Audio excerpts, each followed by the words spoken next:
नमस्कार। सरकारी आदमी यूट्यूब चैनल के नई और फ्रेश वीडियो में आपका एक बार फिर से स्वागत है। Ex serviceman vacancies, ex serviceman dependent vacancies तथा रिलेशनशिप भर्ती के बारे में पूरी जानकारी के लिए सब्सक्राइब करें हमारे यूट्यूब चैनल है सरकारी आदमी को, ताकि लेटेस्ट जॉब अपडेट से हम आपको अवगत करा सकें।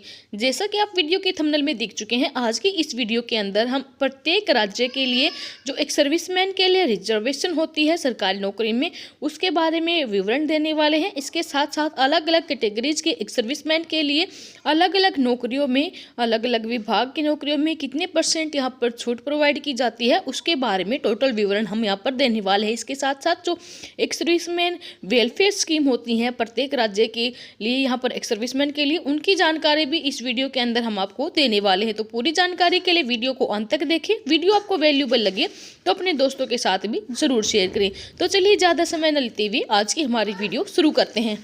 तो भारतीय सेना से जब भी कोई सोल्जर रिटायर होने का प्लान करता है तो सबसे बड़ी चिंता उसके दिमाग में यही होती है कि रिटायर होने के बाद उसे सरकारी जॉब मिलेगी या फिर नहीं। ये सच है कि भारतीय सरकार एक सर्विसमैन को बहुत सुविधाएं प्रदान करती है, परंतु एक सर्विसमैन बेनिफिट के अलावा भी उसे जॉब की अत्यंत आवश्यकता होती है। एक सर्विसमैन के रिसेटलमेंट के लिए केंद्र सरकार रिटायरमेंट डिफेंस पर्सन को सरकारी नौकरी में रिजर्वेशन देती है। केंद्र सरकार के अलावा राज्य सरकार भी एक सर्विसमैन रिजर्वेशन कोटा के तहत रिटायर्ड फौजी को जॉब देती है। तो यहाँ पर हम आपको जो रिजर्वेशन कोटा है उसके बारे में भी जानकारी देने वाले हैं। सबसे पहले हम बात करेंगे कि कौन कौन से डिफेंस पर्सन एक सर्विसमैन रिजर्वेशन कोटा के अंतर्गत नौकरी प्राप्त कर सकते हैं तथा सरकारी नौकरी के लिए उनकी आयु सीमा क्या होती है। तो सबसे पहले यहाँ पर देख पा रहे एक सर्विसमैन जिन्होंने पेंशन सर्विस कंप्लीट की हो, पेंशन प्राप्त कर रहे हो, एक वो यहाँ पर कोटा के तहत नौकरी ले सकते हैं। उसके बाद ऐसे एक सर्विसमैन जो मेडिकल ग्राउंड यानी एट्रीब्यूट टू मिलिट्री सर्विस के कारण सेना से रिटायर हो या फिर डिसेबिलिटी पेंशन प्राप्त कर रहे हैं, तो उनको यहाँ कोटे के तहत जॉब मिल सकती है। जब भी कोई रिटायर्ड डिफेंस पर्सन सरकारी नौकरी के लिए अप्लाई करते हैं तो उसकी आयु में से कुल सर्विस घटा दी जाती है तथा बची हुई आयु उसकी एक्चुअल आयु मानी जाती है। इसके अलावा एक सर्विसमैन को आयु सीमा में 3 वर्ष की छूट मिलती है। उदाहरण के तौर पर यदि पुलिस कांस्टेबल की भर्ती में अधिकतम आयु सीमा 21 वर्ष है तो 3 वर्ष की छूट मिलने के कारण एक सर्विसमैन के लिए वह आयु सीमा 24 वर्ष हो जाएगी। एक रिटायर्ड डिफेंस पर्सन 16 वर्ष की सर्विस करके 36 वर्ष की आयु में रिटायर हुआ है तो एक्चुअल उसकी आयु जो होगी वो 36 में से जितनी उसने रेंडरिंग सर्विस की है वो घटा देंगे। 36 माइनस 16 20 वर्ष होगी और उसके बाद रिटायर होने के बाद 4 वर्ष बाद तक वो यहाँ पर कांस्टेबल की पुलिस के अंदर भर्ती देखने के योग्य होगा। आपकी जानकारी के लिए बता दें, यदि कोई रिटायर्ड डिफेंस पर्सन एक सर्विसमैन कोटा के तहत नौकरी प्राप्त कर लेता है तो वह दोबारा एक सर्विसमैन कोटा के तहत जॉब नहीं प्राप्त कर सकता, परंतु उसे आयु में छूट दूसरी जॉब में भी मिलेगी। अब आगे बात कर लेते हैं कि स्टेट वाइज एक सर्विसमैन रिजर्वेशन कोटा के बारे में। तो एक सर्विसमैन सबसे पहले हरियाणा की बात करें तो एक सर्विसमैन रिजर्वेशन जो हमारा हरियाणा में है, तो एक सर्विसमैन रिजर्वेशन इन हरियाणा की अगर हम बात करें तो हरियाणा सरकार एक सर्विसमैन को सभी वर्ग की सरकारी नौकरियों में आरक्षण देती है। क्लास 1 एंड क्लास 2 की सरकारी नौकरियों में एक सर्विसमैन को 5% रिजर्वेशन दिया जाता है। क्लास 3, क्लास 4 की जो गवर्नमेंट जॉब है उनमें रिटायर्ड डिफेंस पर्सन को कुल 14% रिजर्वेशन कोटा मिलता है और इस कोटे का विभाजन इस प्रकार होता है। एक्स सर्विसमैन SC को 2%, एक्स सर्विसमैन BCA को 2%, एक्स सर्विसमैन BCB को 3% और एक्स सर्विसमैन जनरल को 7% यहाँ पर दिया जाता है। उसके बाद एक सर्विसमैन रिजर्वेशन इन राजस्थान की बात करें तो राजस्थान सरकार भी राजस्थान के एक सर्विसमैन को सरकारी नौकरियों में रिजर्वेशन देती है। Rajasthan subordinate and ministerial service selection board राज्य में सरकारी नौकरियों की भर्ती करता है। राज्य में एक सर्विसमैन को सबऑर्डिनेट तथा मिनिस्ट्री सर्विस की पोस्ट में 12.5% रिजर्वेशन मिलता है तथा क्लास 4 नौकरियों में 15% रिजर्वेशन मिलता है। तो आपकी जानकारी के लिए चलिए बता देते हैं कि सबऑर्डिनेट और मिनिस्ट्रियल सर्विस तथा क्लास 4 में कौन कौन सी पोस्ट आती हैं। तो यहाँ पर आप नीचे दी गई पोस्ट में देख सकते हैं कि जो पोस्ट है जिसमें यहाँ पर एक सर्विसमैन का कोटा रिजर्व होता है। तो सबसे पहले आप यहाँ पर देख पा रहे हैं police department, Rajasthan police subordinate service rules 1974 के तहत यहाँ पर जो पोस्ट है उसमें आप यहाँ पर देख पा रहे हैं पुलिस डिपार्टमेंट में 3 पोस्ट होती हैं। पुलिस सबसे पहले यहाँ पर पुलिस, सेकंड है पुलिस वायरलेस और थर्ड है RAC। तो यहाँ पर जो पुलिस सेक्शन है उसके अंदर 2 पोस्ट हैं, सब इंस्पेक्टर जिसके अंदर सब इंस्पेक्टर इंटेलिजेंस और सेकंड जो है कांस्टेबल CPAP है। सेकंड जो कैटेगरी की बात करें तो वहाँ पर पुलिस वायरलेस के अंदर जो पोस्ट होती है sub inspector operator, sub inspector technician, sub inspector fitter, electrician, assistant sub inspector operator, assistant sub inspector technician, और कांस्टेबल में टेक्निकल या फिर operator, constable filter, electrician helper. और थर्ड की बात करें, थर्ड पोस्ट होती है RAC। इसके अंदर दो यहाँ पर कैटेगरी होती हैं, प्लेटून कमांडर, सब इंस्पेक्टर, और सेकंड यहाँ पर कांस्टेबल। तो यहाँ पर पुलिस विभाग में जो रिजर्वेशन होता है पुलिस डिपार्टमेंट के अंदर, यहाँ पर इन तीनों में यहाँ एक सर्विसमैन के लिए रिजर्वेशन होता है। आगे बात करें सेकंड पोस्ट जो होती है कमर्शियल टैक्स डिपार्टमेंट की, तो Rajasthan commercial tax subordinate service rule 1975 के तहत यहाँ पर जो एक सर्विसमैन के लिए रिजर्व पोस्ट होती हैं, यहाँ पर आप देख पा रहे हैं इंस्पेक्टर ग्रेड 2, गार्ड और सिपाही, ये तीनों यहाँ पर एक सर्विसमैन के लिए इनमें रिजर्वेशन होता है। थर्ड अगर हम बात करें तो कोऑपरेटिव डिपार्टमेंट, जी Rajasthan subordinate cooperative service class 1 rule 1955 के तहत यहाँ पर जो कोऑपरेटिव इंस्पेक्टर ग्रेड 2 है उसके अंदर भी यहाँ पर रिजर्वेशन होता है हमारे एक सर्विसमैन के लिए। सिमिलरली फोर्थ यहाँ पर आप देख पा रहे हैं जॉब कॉलोनाइजेशन डिपार्टमेंट के अंदर पटवारी की जो पोस्ट है वहाँ पर भी आपको रिजर्वेशन मिलता है। और राजस्थान के अंदर देवस्थान डिपार्टमेंट, राजस्थान सर्विस देवस्थान सर्विस क्लास 1 रूल 1954 के तहत इंस्पेक्टर ग्रेड 2 की पोस्ट है, वहाँ पर भी रिजर्वेशन होता है। आगे बात करें हम इकोनॉमिक्स एंड स्टैटिकल डिपार्टमेंट जो है उसके अंदर आप यहाँ पर देख पा रहे हैं computer mechanic, statistical assistant, supervisor, progress assistant और एरिया इंस्पेक्टर कंप्यूटर्स, इनमें भी यहाँ पर एक्स सर्विसमैन को रिजर्वेशन मिलती है।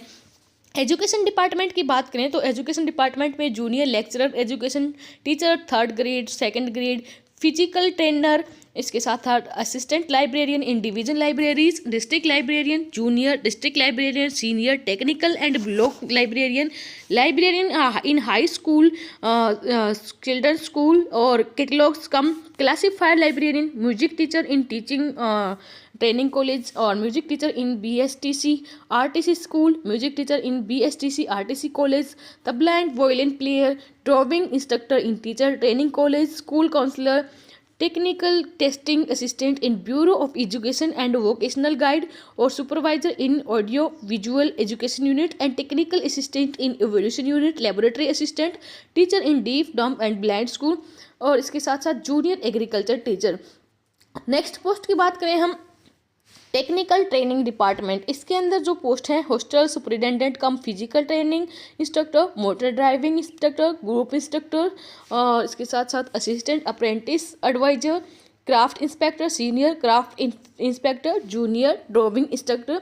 आगे पोस्ट की बात करें इरिगेशन डिपार्टमेंट के अंदर यहाँ पर junior engineer, civil electrical mechanical के अंदर draftman, tractor driver, driver of motor vehicle, mechanic man, इसके साथ साथ यहाँ पर पटवारी, टेस्कर, उसके बाद यहाँ पर फोरमैन और signaller, silt analytic field assistant, senior research assistant, observer, mechanical observer, mechanical foreman, road roller grade 2, filter grade 2, helper grade 1, ministry helper grade 2, legal assistant और लेबोरेटरी असिस्टेंट। इसके साथ साथ आगे भी काफ़ी सारी पोस्ट हैं जैसे कि यहाँ पर पब्लिक हेल्थ इंजीनियरिंग के अंदर हो गया, एक्साइज डिपार्टमेंट के अंदर यहाँ पर आप देख पा रहे हैं इंस्पेक्टर ग्रेड 2, सिपाही, security guard, assistant prosecutor, patrolling officer हो गया। ऐसे ही food and civil supply department के अंदर भी एनफोर्समेंट इंस्पेक्टर की पोस्ट है। जैसे कि फॉरेस्ट डिपार्टमेंट के अंदर यहाँ पर ग्रेड 1 रेंजर है, फॉरेस्टर है, फॉरेस्ट गार्ड है। सिमिलरली ग्राउंड वाटर डिपार्टमेंट के अंदर भी जूनियर इंजीनियर वगैरह ये जितनी पोस्ट आप यहाँ पर देख पा रहे हैं ये सभी पोस्ट के अंदर यहाँ पर आपको रिजर्वेशन मिलने वाला है। तो यहाँ पर आगे बात करें गवर्नमेंट सेक्रेटरी डिपार्टमेंट के अंदर भी LDC, stenographer, liftman, craftman, fireman, peon, security guard और ऐसे ही होम गार्ड और सिविल डिफेंस के अंदर भी यहाँ पर देख पा रहे हैं आप पोस्ट रिजर्व है। ऐसे ही HCM state institute of public के अंदर सिक्योरिटी गार्ड की पोस्ट हो गई। सिमिलरली इंडस्ट्रियल जो डिपार्टमेंट आप यहाँ पर देख पा रहे हैं इंस्पेक्टर, डिस्ट्रिक्ट इंडस्ट्रियल ऑफिसर और आप यहाँ पर बाकी सारी पोस्ट देख पा रहे हैं, काफ़ी सारी पोस्टें होती हैं इनके अंदर। ऐसे ही जेल जो डिपार्टमेंट है उसमें वार्डर, फिजिकल इंस्ट्रक्टर, आर्मोरर जो आप यहाँ पर देख पा रहे हैं ये सारी पोस्ट होती हैं। ऐसे मेडिकल हेल्थ सर्विस के अंदर भी आप देख पा रहे हैं। तो काफ़ी सारी पोस्ट होती हैं राजस्थान के अंदर अलग अलग डिपार्टमेंट के अंदर जिसमें यहाँ पर एक्स सर्विसमैन को स्पेसिफिक यहाँ पर कोटा रिजर्वेशन प्रोवाइड की जाती है। तो आप पूरी जानकारी के लिए वीडियो के डिस्क्रिप्शन में हम इसका लिस्ट का लिंक दे देंगे, आप उसको यहाँ से डाउनलोड करके देख सकते हैं। आगे बात करते हैं एक्स सर्विसमैन रिजर्वेशन महाराष्ट्र के अंदर। तो महाराष्ट्र सरकार भी डिफेंस से रिटायर्ड सोल्जर को सरकारी नौकरी में रिजर्वेशन देती है। महाराष्ट्र में क्लास 1 क्लास 2 में एक सर्विसमैन को रिजर्वेशन नहीं मिलता है। महाराष्ट्र सरकार क्लास 3 क्लास 4 जॉब में एक सर्विसमैन को 15% हॉरिजॉन्टल रिजर्वेशन देती है। इसके अलावा म्युनिसिपल कॉर्पोरेशन, म्युनिसिपल काउंसिल, जिला परिषद के अंतर्गत आने वाले जॉब में भी एक सर्विसमैन का कोटा होता है। महाराष्ट्र सरकार नौकरियों की 194 ट्रेड में से 123 ट्रेड में रिटायर्ड फौजियों को रिजर्वेशन देती है। रिजर्वेशन के अलावा डिफेंस जो पर्सन है उनको क्वालिफिकेशन तथा उम्र में भी यहाँ पर छूट मिलती है। आगे बात करें एक सर्विसमैन रिजर्वेशन इन पंजाब की, तो पंजाब सरकार अपनी सरकारी नौकरी में एक सर्विसमैन को रिजर्वेशन के अंतर्गत जॉब देती है। पंजाब में सभी सरकारी नौकरियों में एक सर्विसमैन को 13% रिजर्वेशन के तहत जॉब दी जाती है और यही रिजर्वेशन पंजाब सिविल सर्विसेज में भी उनको प्रोवाइड किया जाता है। पंजाब में रिटायर्ड फौजी को केवल पंजाब विधानसभा सेक्रेटरी सर्विस तथा पंजाब सुपीरियर जुडिशियल सर्विस में रिजर्वेशन नहीं दिया जाता है। इसके अलावा सभी जितनी पोस्ट हैं उन सभी में आपको 13% रिजर्वेशन का प्रावधान है।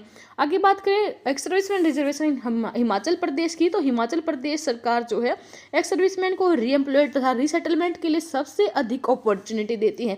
हिमाचल प्रदेश में क्लास 1 to 4 तक की सभी टेक्निकल नॉन टेक्निकल जॉब में 15% तक का रिजर्वेशन आपको प्रोवाइड करती है। इसके साथ साथ हिमाचल में रिटायर्ड डिफेंस पर्सन के लिए स्पेशल सेल भी बनाई जाती है यहाँ पर है, जो कि सर्विसमैन को क्लास 3 क्लास 4 की नौकरी के लिए रिक्रूट करती है, जबकि क्लास 1 क्लास 2 की नौकरी में एक सर्विसमैन को लिखित परीक्षा इंटरव्यू के आधार पर सर्विस सिलेक्शन कमीशन के द्वारा रिक्रूटमेंट किया जाता है। उसके बाद हिमाचल प्रदेश के एक सर्विसमैन को हिमाचल प्रदेश की पुलिस रिक्रूटमेंट में भी विशेष छूट मिलती है। रिटायर्ड डिफेंस पर्सन रिटायर होने के बाद 4 वर्ष के अंदर ही हिमाचल पुलिस ज्वाइन कर सकता है, जो कि पहले 2 वर्ष ही थी।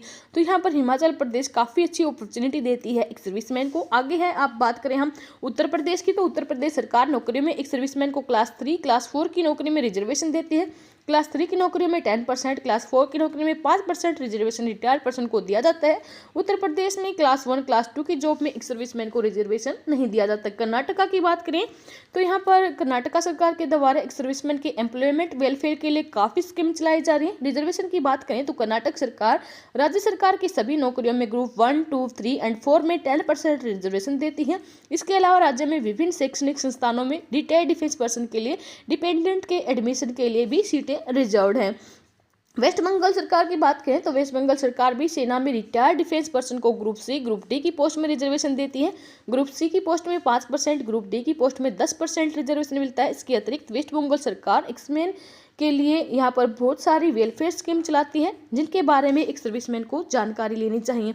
उसके बाद एक सर्विसमैन रिजर्वेशन में मध्य प्रदेश की बात करें तो मध्य प्रदेश की नौकरियों में ग्रुप सी पोस्ट में 10% रिजर्वेशन, ग्रुप डी पोस्ट में 20% रिजर्वेशन मिलता है।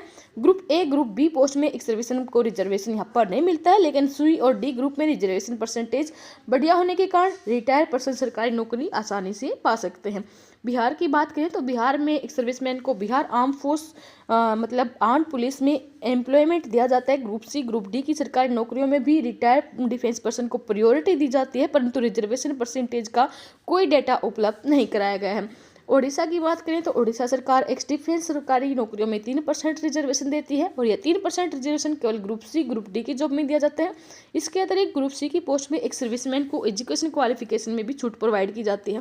तो आप यहाँ पर चेक कर सकते हैं, ये है लिस्ट वो जो ग्रुप स्टेट वाइज जो रिजर्वेशन कोटा है अलग अलग राज्य के लिए, वो यहाँ पर पूरी लिस्ट है। आगे बात करें एक सर्विसमैन रिजर्वेशन इन दिल्ली में, तो दिल्ली सरकार एक सर्विसमैन को एम्प्लॉयमेंट रेसेटलमेंट के लिए काफ़ी एक्टिव है तथा रिटायर्ड फौजियों के वेलफेयर के लिए काफ़ी सारी स्कीम सुचारू रूप से यहाँ पर चलाई जा रही है। दिल्ली पुलिस में रिटायर्ड डिफेंस पर्सन को ग्रुप सी पोस्ट में 10%, ग्रुप डी पोस्ट में 20% रिजर्वेशन देती है। इसके अलावा दिल्ली सरकार की सिविल नौकरी की ग्रुप सी पोस्ट में 10%, ग्रुप डी पोस्ट में 20% रिजर्वेशन देती है। दिल्ली सरकार के अंतर्गत आने वाले PSUs यानी पब्लिक सेक्टर अंडरटेकिंग की ग्रुप सी की पोस्ट में 14.5%, ग्रुप डी की पोस्ट में 24.5% रिजर्वेशन मिलता है।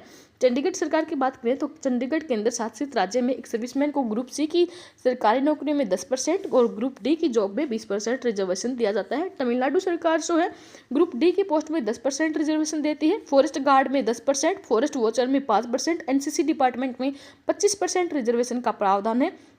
तमिलनाडु में रिटायर्ड डिफेंस पर्सन को 53 वर्ष तक SC, ST, OBC और 48 वर्ष आयु तक जनरल छूट मिलती है। अब गोवा की बात करें तो गोवा राज्य में एक सर्विसमैन को ग्रुप सी ग्रुप डी की पोस्ट में 2% रिजर्वेशन दिया जाता है। आंध्र प्रदेश में ग्रुप बी और ग्रुप डी की जो पोस्ट है उसमें 2% रिजर्वेशन दिया जाता है। और इसके साथ साथ रिजर्वेशन के अलावा अलग अलग राज्य सरकार अपने अपने एक सर्विसमैन तथा उनके बच्चों के लिए अनेक वेलफेयर स्कीम चलाती हैं। लेकिन जानकारी के अभाव के कारण सभी डिफेंस पर्सन एक सर्विसमैन वेलफेयर स्कीम का लाभ नहीं ले पाते हैं। इसलिए जो आगे हमारी पोस्ट होगी उसके अंदर हम आपको जो अलग अलग राज्य में वेलफेयर स्कीम है एक सर्विसमैन के लिए, उनके बारे में भी यहाँ पर हम आपको जानकारी देंगे। तब तक के लिए हमारे चैनल से बने रहे। वी होप वीडियो में दी गई जानकारी आपको वैल्यूबल लगी होगी। फिर हाजिर होंगे आपके सामने लेटेस्ट गवर्नमेंट अपडेट के साथ। तब तक के लिए बने रहे हमारे साथ। धन्यवाद। जय हिंद, जय भारत।